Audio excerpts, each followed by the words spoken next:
Olá, muito bom dia. Hoje, dia 7 de novembro de 2024, são 11 horas e 8 minutos em Portugal. E aqui estamos mais uma vez reunidos para o estudo do Livro dos Espíritos. Hoje vamos estudar o episódio 81.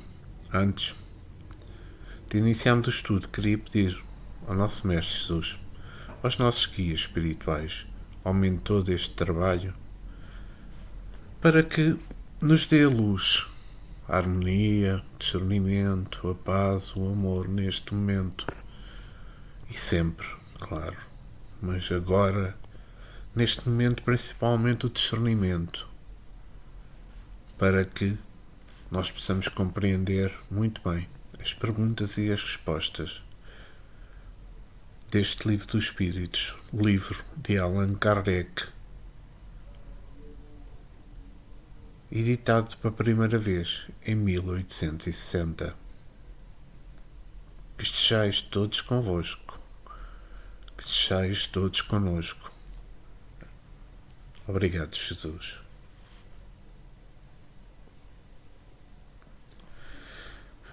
Vamos então continuar o estudo do Livro dos Espíritos. Hoje é o episódio 81, como mencionei.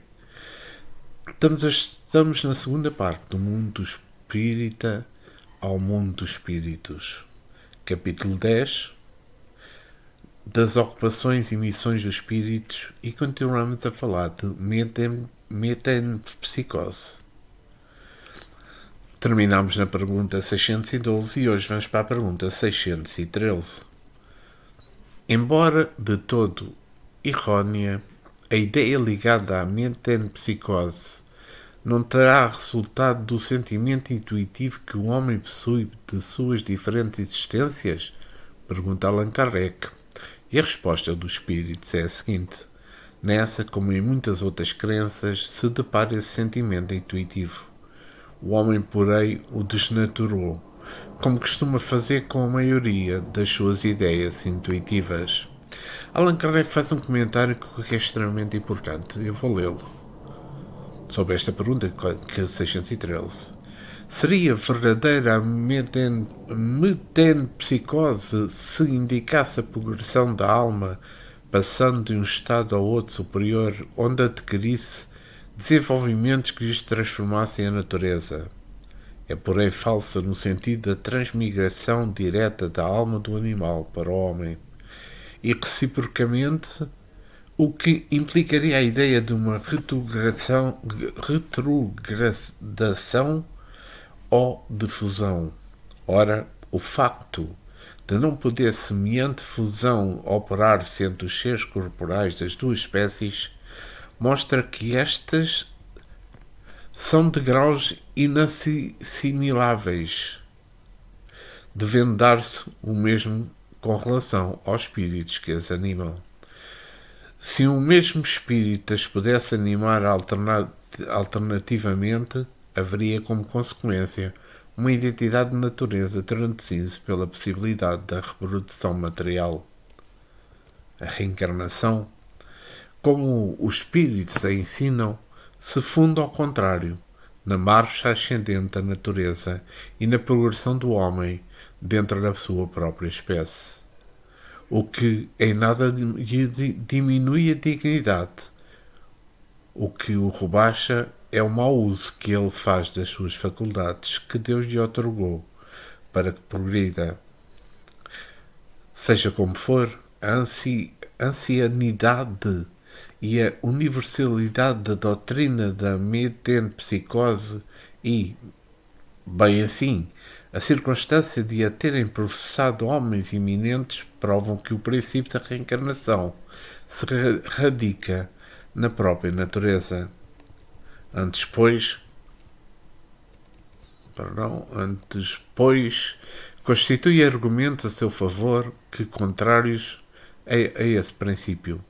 O ponto inicial do espírito é uma dessas questões que se prendem à origem das coisas e que Deus guarda o segredo.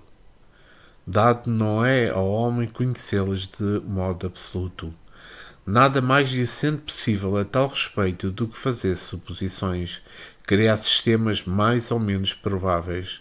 Os próprios espíritos longe estão de tudo saberem, e acerca do que não sabem, também podem ter opiniões pessoais mais ou menos sensatas. É assim, por exemplo, que nem todos pensam da mesma forma quanto a relações existentes entre o homem e os animais. Segundo uns, o espírito não chega ao período humano, senão depois de ter elaborado, individualizado nos diversos graus dos seres inferiores da criação. Segundo outros, o espírito do homem teria pertencido sempre à raça humana, sem passar para a fieira animal. O primeiro destes temas apresenta a vantagem de assignar um alvo ao futuro dos animais, que formariam também os primeiros elos da cadeia de seres pensantes. O segundo é mais conforme a dignidade do homem e pode resumir-se de forma simples. As diferentes espécies de animais não procedem intelectualmente umas das outras mediante progressão. Assim, o espírito das ostras não se torna sucessivamente a do peixe, do pássaro, do quadrúpede e do quadrumano. Cada espécie constitui fisicamente e moralmente um tipo absoluto, cada um dos cujos animais orna fonte universal, a quantidade do princípio inteligente que lhes seja necessária, de acordo com a perfeição dos seus órgãos e com o trabalho que tem executado nos fenómenos da natureza, quantidade que ele, por sua morte, restitui ao reservatório de onde tirou. Os do mundo mais adiantados que o nosso, até tivemos isso na pergunta 188, constituem igualmente raças distintas, apropriadas às necessidades desses mundos e ao grau de adiantamento dos homens cujos auxiliares eles são, mas de modo nenhum precedem das da terra, espiritualmente falando. Outro tanto não se dá com o homem. Do ponto de vista físico, este forma evidentemente um elo de cadeia dos seres vivos. Porém, do ponto de vista moral, há entre o animal e o homem solução de continuidade. O homem possui como propriedade sua a alma ou espírito, centelha divina que lhe confere o senso moral, e um alcance intelectual de que carecem os animais, e que é nele o ser principal, que preexiste e sobrevive ao corpo, conservando a sua individualidade, qual a origem do espírito, de onde o seu ponto inicial. Forma-se o princípio inteligente individualizado? Tudo isto são mistérios que fora inútil querer devasar, e sobre os quais, como dissemos, nada mais se pode fazer do que construir sistemas. O que é constante, o que ressalta do raciocínio e da experiência, é a sobrevivência do espírito, a conservação da sua individualidade após a morte, a progressividade das suas faculdades, do seu estado feliz ou desgraçado de acordo com o seu adiantamento na senda do bem e todas as verdades morais decorrentes desse princípio. Quanto às relações misteriosas que existem entre o homem e os animais, e se repetimos, está no segredo de Deus. Com muitas outras coisas, cujo conhecimento atual nada importa ao nosso progresso e sobre os quais seria inútil determos-nos. Realmente, aqui foi um comentário de Kardec bastante extenso, mas eu acho que foi bastante explícito para percebermos e para entendermos a metempsicose. Eu vou fazer só um pequeno comentário a esta pergunta, a resposta, e também ao comentário de Allan Kardec, para tentar colocar outras palavras no sentido de tentarmos perceber melhor, ou se percebemos, pelo menos tentarmos clarificar melhor as coisas. Espero eu que seja nesse sentido, claro. Vamos lá ver. O Espírito traz na consciência as leis estabelecidas por Deus, de modo que elas irradiam de dentro e fora de si, como uma conversa com a alma em dimensão diferente das que conheces pela palavra falada. Certamente que a metempsicose, falada e escrita por certos espiritualistas, varando séculos para dizer ao homem moderno que existe a reencarnação, deve ser bem esclarecida. E quem deu melhores diretrizes sobre a quem deu melhores diretrizes foi a codificação do espiritismo organizada por Allan Kardec. A fala dos espíritos mais acentuada encontra-se no livro dos espíritos que estamos a estudar, a dizer que a metempsicose seria verdadeira se indicasse a progressão da alma através da reencarnação que se processa como lei natural nos espíritos de todos os mundos habitados, sendo que o espírito não regride de homem para o animal irracional. Na interpretação de certos escritores que cochilam na letra e se esquecem do espírito que vivifica todo o mundo, todo o mundo, perdão, e em todos os mundos avança, progride sempre. Somente a forma pode regredir na sua expressão, como instrumento de cumprimento da lei de causa e efeito e da ação-reação. É que a justiça divina disciplina a alma nos moldes em que também haja misericórdia, bênção de Deus para toda a humanidade. Todos nós temos sentimentos intuitivos de todas as leis espirituais. O que ocorre é que, por vezes, as nossas interpretações fogem completamente à realidade e caímos na impressão de que estamos dominando e sendo dominados pela verdade espiritual.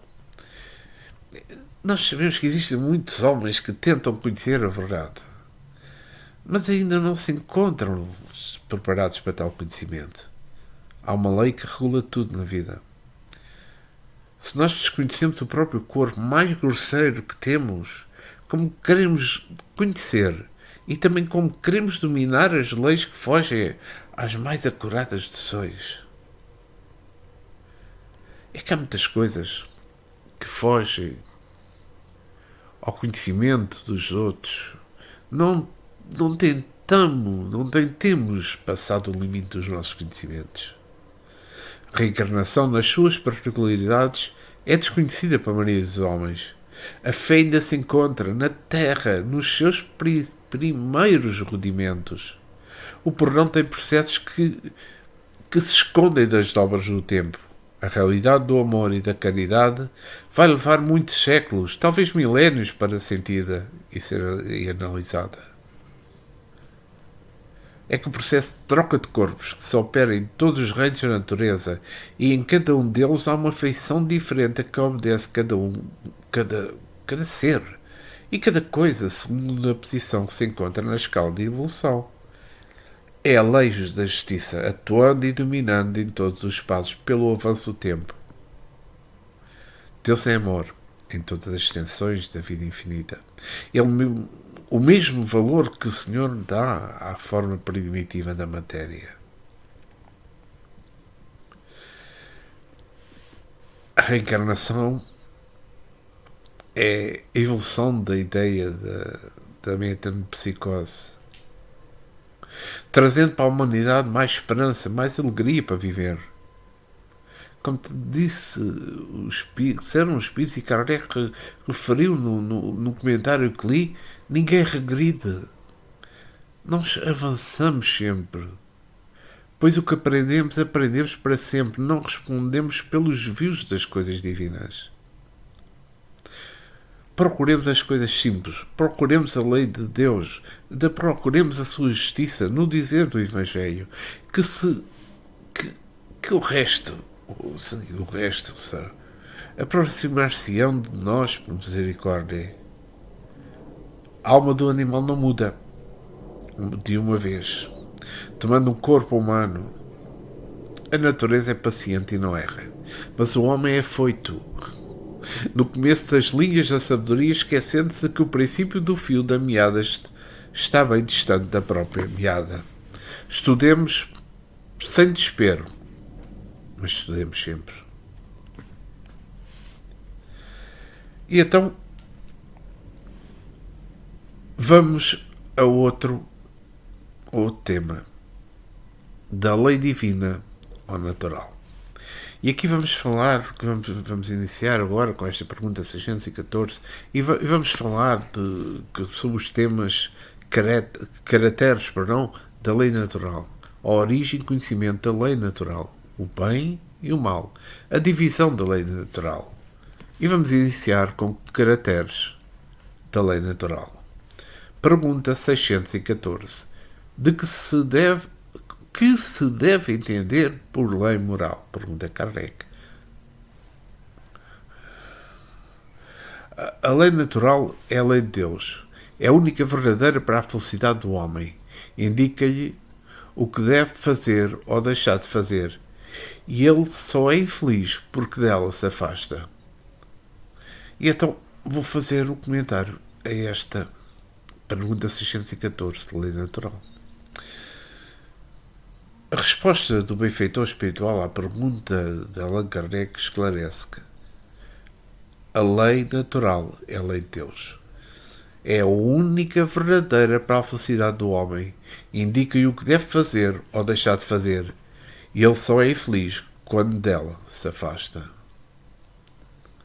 O sofrimento da humanidade é, pois, o afastamento da lei de Deus. O homem a conhece mais por intuição, dependendo dos seus sentimentos. Quando Jesus disse, batei e abrir-se-vos-á, mostrou-nos os caminhos para o conhecimento de todas as leis da criação. Bater às portas espirituais é buscar com interesse aprender, é aplicar o esforço próprio de todos os dias, é orar, é vigiar. As intenções muito valem no aprendizado de cada criatura de Deus. Podemos voltar ao assunto anterior, no que se refere a fazer a vontade de Deus e a sua justiça, o que mais virá por acréscimo da misericórdia. Se nós queremos compreender a vontade de Deus, temos que analisar pacientemente os nossos feitos extraordinários.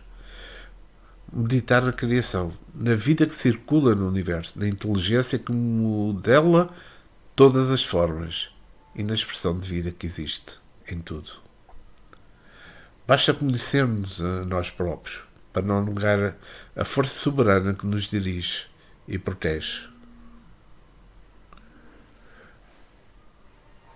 Quando Jesus se referiu à natureza, focalizando as flores, como nos casos lírios dos campos, disse ele com o esplendor da sua inteligência: eu, contudo, vos afirmo que nem Salomão, em toda a sua glória, se vestiu como qualquer deles. Mateus, capítulo 6, versículo 29. A inteligência humana perde para a lei da natureza e, neste caso, no processamento de roupas naturais das flores. Vemos que nem o rei, que se vestia com apuro, com linho e ouro dos mais requintados, onde as mãos hábeis trabalhavam com perfeição, se vestia de uma forma simples flor. Trabalhada pela natureza no sentido da sua expressão, as flores são como os beijos das árvores, em gratidão ao seu Criador.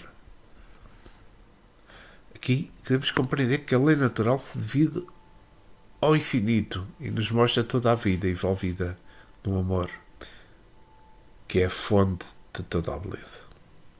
Jesus nos pede para que vigiemos e que oremos, no sentido que nesse clima nos encontraremos frente a frente com as leis naturais que nos protegem, como sendo a própria mão de Deus, entendidas para as criaturas.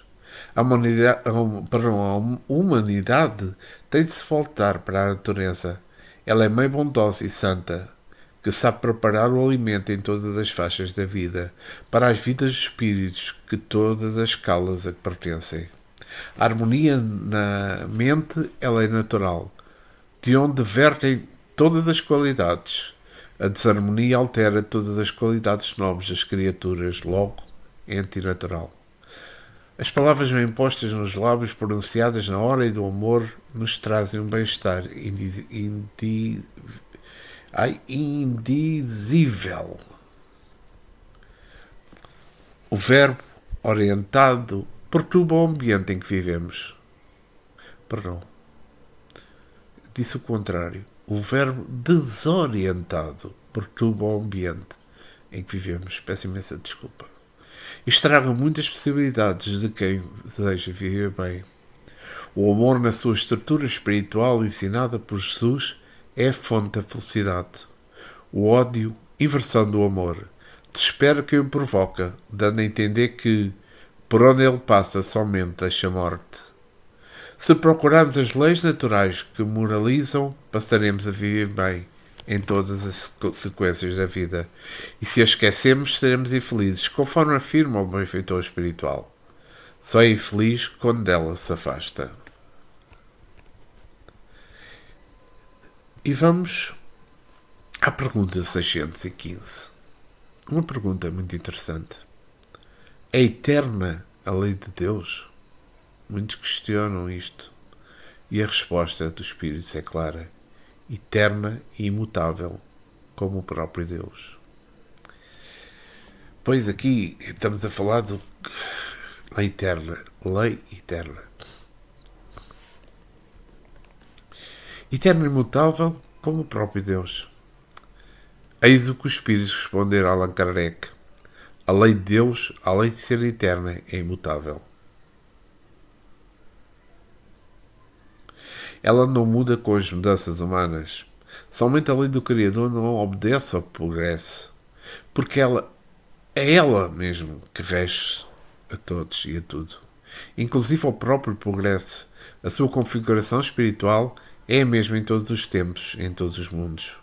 O que se passa diante delas é o nosso despertamento espiritual. Cada vez que vamos crescendo, a encontramos na feição dos nossos valores. É uma coisa linda, fácil de dizer, mas difícil de compreender. Deus, sendo a perfeição, nada pode fazer imperfeito. Sendo imutável, nada pode fazer mutável. O que ocorre na criação não é imutabilidade, é despertamento dos valores espirituais. Deus fez tudo perfeito desde o princípio das coisas. O que chamamos de evolução ou de progresso é sinónimo de despertar espiritual. Tudo é perfeito nas ordens das coisas. Sendo Deus amor, somente o amor harmoniza todas as coisas. Ele é a fonte da vida universal. Se lembrarmos,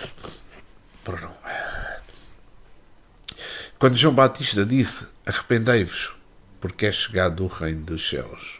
Isto está escrito em Mateus capítulo 3, versículo 2. João Batista demonstrava a maturidade dos homens, onde o reino dos céus iria aparecer dentro de cada um. Mais tarde, o próprio Mestre disse com segurança: o reino dos céus está dentro de vós. É uma lei eterna de Deus o colocar o reino dos céus dentro de cada criatura, de sorte que esses valores espirituais possam despertar naturalmente a nossa felicidade. O que é que queremos mais? Se o céu se encontra dentro de nós, com todas as glórias, com todas as vidas, em esplendente felicidade, é preciso encontrarmos não somente o céu, mas também Deus. As mudanças são processadas com os nossos caminhos até encontrarmos as leis naturais que são eternas e imutáveis, como o próprio Deus. Quando Jesus disse: eu sou o caminho, a verdade e a vida, alertávamos que Ele é o caminho, por ser Ele a vida e a sustentação da nossa paz. A doutrina dos Espíritos, sendo a revivência do cristianismo, chegou a nós como bênção de Deus para entendermos a mensagem de luz, pelas leis eternas e as leis naturais. Nós precisamos de livros, porque não sabemos ler a natureza. Mas o nosso despertar espiritual vai nos mostrar o caminho onde existe vida, que não esqueceu a verdade, de modo a compreendemos a nós mesmos. A alegria é uma fase da lei natural de Deus e quando ela nos faz feliz. A tranquilidade de consciência é a lei natural e eterna por refletir o céu dentro de nós. As nossas mãos devem trabalhar, porque o trabalhador é digno do seu salário. Vou repetir a pergunta, desde que estamos a falar. É eterna a lei de Deus? Perguntou Kardec. E os espíritos responderam: eterna, imutável, como o próprio Deus. E vamos então passar à pergunta 616. Será possível que Deus, em certa época, haja prescrito aos homens o que noutra época lhes proibiu? E a resposta é bem clara também. Deus não se engana. Os homens é que são obrigados a modificar as suas leis por imperfeitas. As de Deus, essas são perfeitas. A harmonia que reina no universo material como no universo moral se funda em leis estabelecidas por Deus desde toda a eternidade. Eu acho que é bastante importante a pergunta e a resposta é muito clara novamente. E aqui falamos de mudanças nas leis. Nesta pergunta 616. Mas temos de ser claro, como dizem os espíritos, Deus não se engana. As leis naturais, estas leis naturais foram criadas por Ele, são eternas, como eterno é o próprio Senhor. Os homens é que criam leis transitórias, de modo a serem mudadas de acordo com os tempos. As criaturas se inspiram nas leis naturais para fazerem as suas.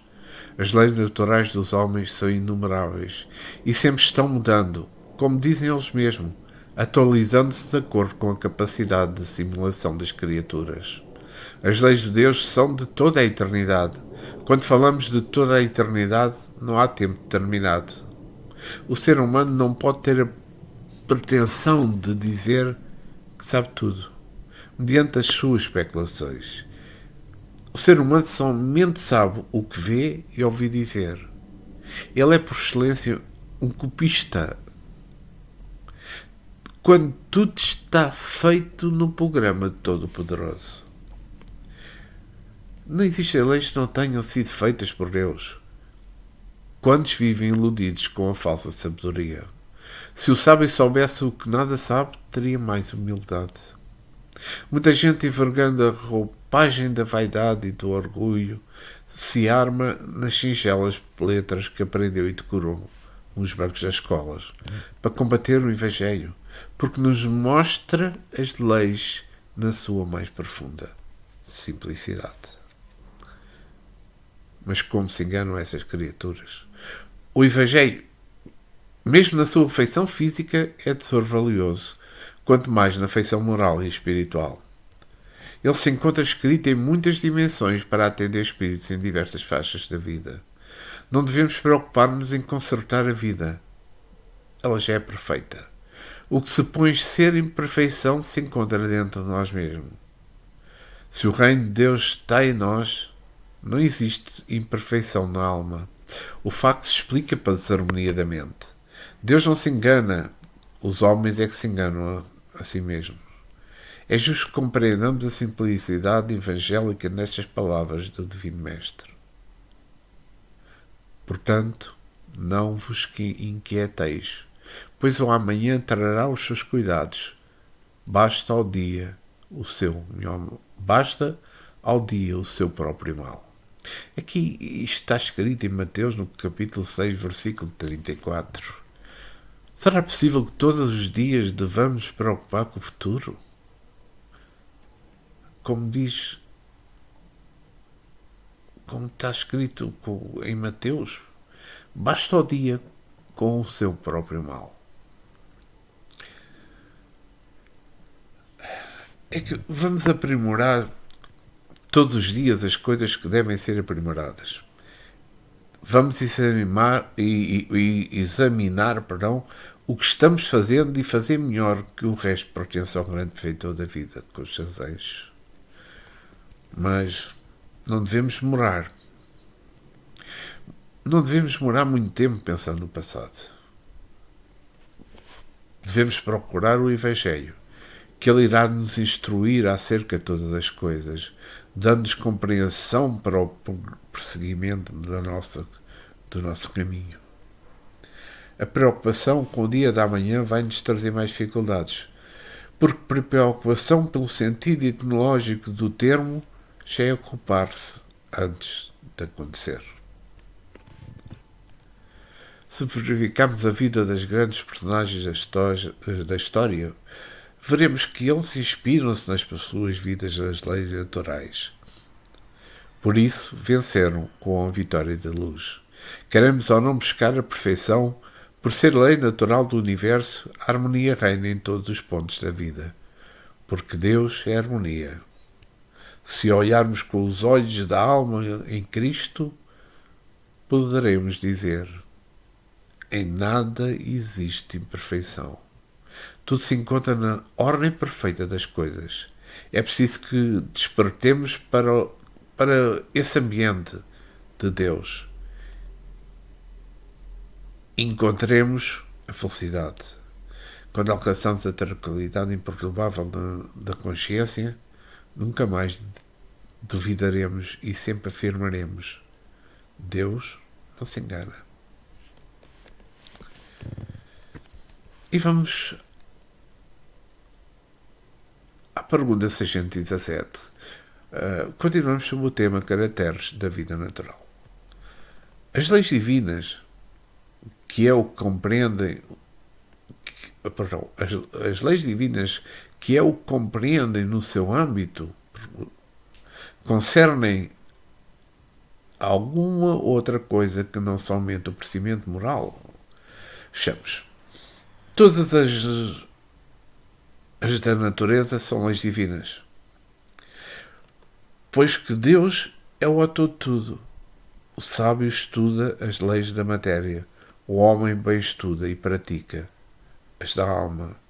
Que resposta bem muito interessante dos espíritos. E Kardec reforça a pergunta: dado é ao homem aprofundar umas e outras? E a resposta é a seguinte: é. Mas em uma única existência não lhe basta para isso. Kardec faz aqui um comentário que eu acho interessante. Efetivamente, que são alguns anos para a aquisição de tudo de que se precisa ao ser, a fim de considerar perfeito, embora apenas tenha em conta a distância que vai do selvagem ao homem civilizado. Insuficiente seria para tanto a existência mais longa que se possa imaginar. Ainda por uma mais forte razão o será quando curta, como é para a maior parte dos homens. Entre as leis divinas, umas regulam o movimento, relações da matéria bruta, as leis físicas cujo estudo pertence ao domínio da ciência.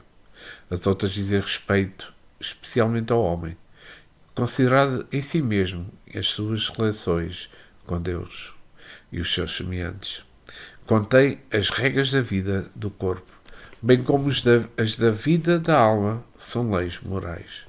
Interessante este comentário. Eu acho que explica, mas vou tentar aqui de outra forma para haver maior entendimento, digamos assim. É que aqui nesta pergunta 617 estamos a falar de diversidade de leis. Vejamos que as leis, pelo que podemos entender, se dividem em dois aspectos: leis físicas e leis morais. No entanto, elas podem procurar outras áreas, de modo que ainda não entendemos, pois nos falta sentido para compreendermos tudo. Nós estamos vivendo e sentindo as filosofias da vida terrena e espiritual. No entanto, há reencarnação entre uma e outra. e as suas as tendo bem entendidas, o campo da iluminação vai se entendendo a nos mostrar os princípios da libertação espiritual. Quando alcançamos as leis da matéria e as leis da alma, necessário se faz que sintamos o conjunto de muitas vidas sucessivas. O celeiro da experiência deve estar cheio de aprendizado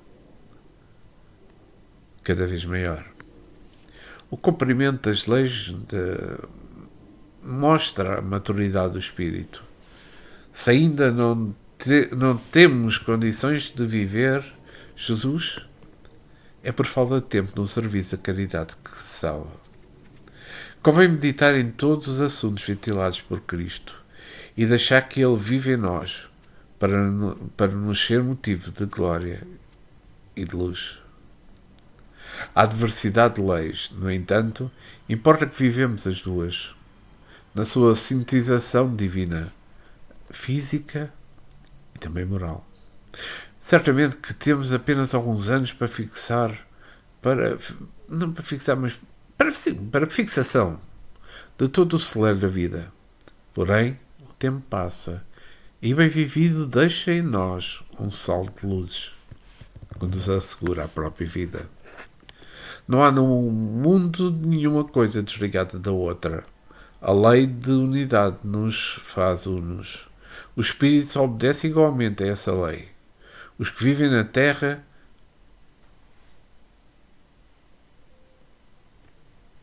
estão jungidos uns aos outros pelo amor e pela necessidade, porque não fazemos nada sozinhos, dependendo uns dos outros em tudo. Até para falar precisamos de quem ouça a nossa voz. Para escrever e mesmo pensar, mentes invisíveis nos ajudam em tudo o que idealizamos e fazemos.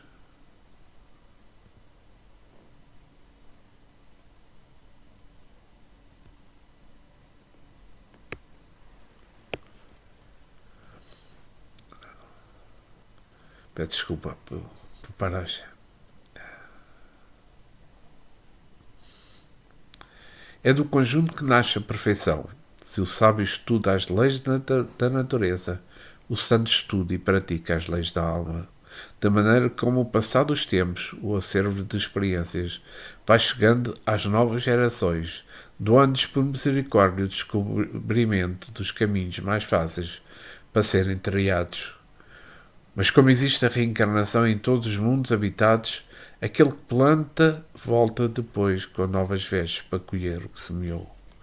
Eis a lei aqui, a lei divina, em todo em se tornando amor, verdade e vida. Podemos procurar no Evangelho de Jesus riquezas espirituais sublimadas, como esta, que é anotada por Mateus, no capítulo 6, versículo 3. Tu, porém, ao dares a esmola, ignora a tua esquerda o que faz a tua direita.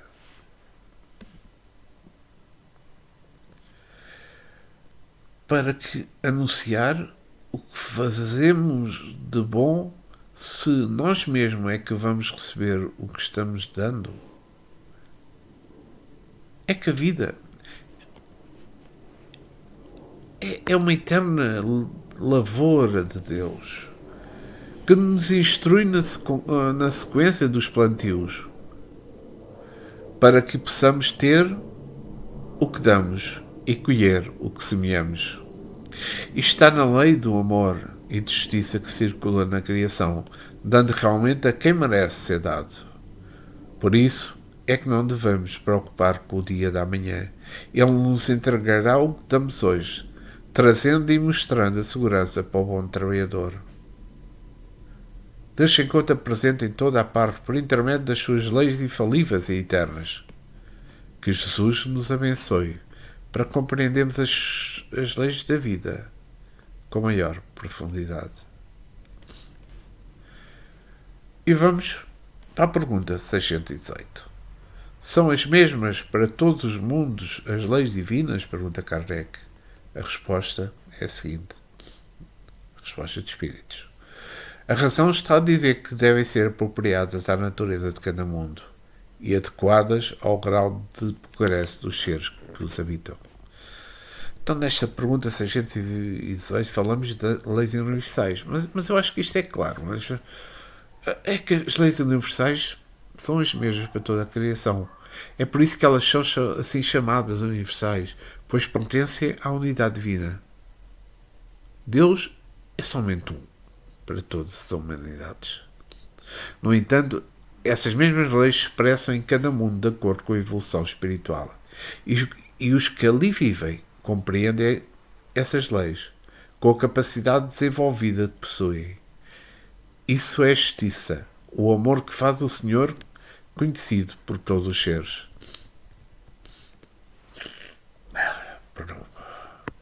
Mesmo na Terra acontece esse fenómeno da presença da lei em cada criatura. As interpretações são diferentes, conforme a evolução de quem vai recebendo a corrigenda, de quem se vai orientar sob a luz do que entender. O Livro dos Espíritos assim nos informa em se referindo às leis. A razão está a dizer que devem ser apropriadas à natureza de cada mundo e adequadas ao grau de progresso dos seres que os habitam. As leis são imutáveis e as mesmas para todos os mundos. As mudanças é que podem ser, por vezes, que nós verificamos, estão na qualidade espiritual de cada um, pois as leis vão se expressando com mais nitidez de acordo com a altura do seu crescimento espiritual. Vamos por um exemplo mais simples, para que todos possamos entender entender todos os outros. Vejamos, Deus deixou na terra todo o material, para o conforto das criaturas sem nada faltar. No entanto, somente é dado aos homens desfrutar desse conforto, pelo uso da inteligência que a razão expressa. Porque a lei não é a mesma para os animais, os pássaros, enfim, para todos os seres. Não é? Porque é que não serão? Mas elas são as mesmas. Porém, atingem cada lugar e cada ser vivente de acordo com a posição da escala de evolução espiritual. E assim se opera o despertamento para qualidades que todos temos. Tudo age com sabedoria divina. Os tempos estão chegando de modo a nos mostrar não a evolução da lei de Deus, que é imutável, mas o crescimento de todas as coisas e dos próprios homens. Deste modo, as mesmas leis passam a ser mais visíveis e mais reais na sua aparência divina. Ninguém se encontra desamparado. Observemos o Sol. Ele nos dá os seus raios de vida para todos os seres e todas as coisas, ainda para outros mundos, cujo tipo e modo de vida escapam ao nosso conhecimento.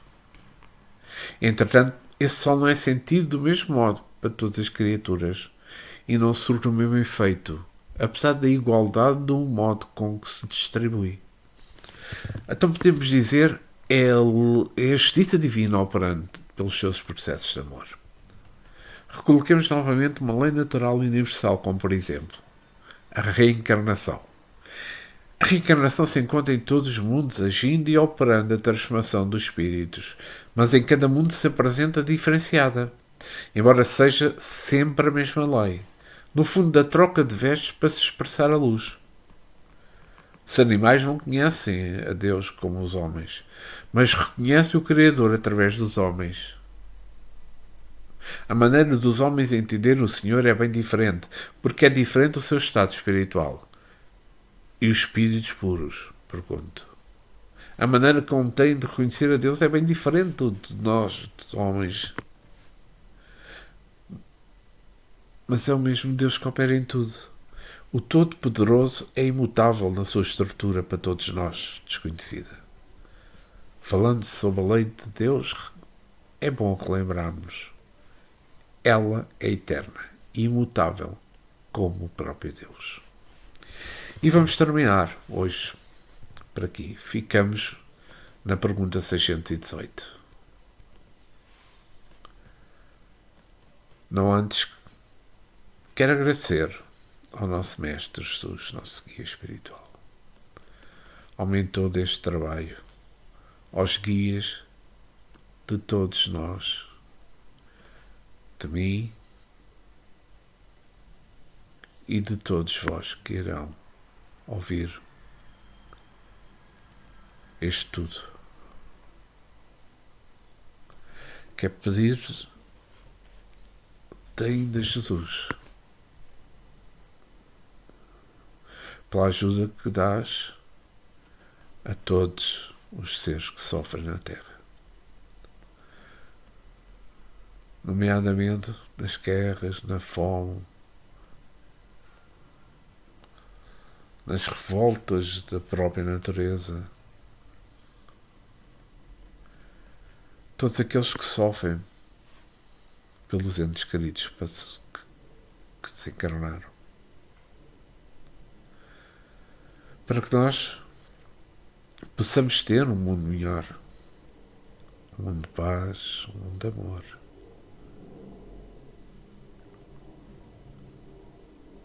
Jesus, ficai sempre nos nossos corações e sempre junto de nós, iluminando o caminho, porque vós és o caminho, a verdade e a vida. Que assim seja. Obrigado por terem assistido a mais este estudo.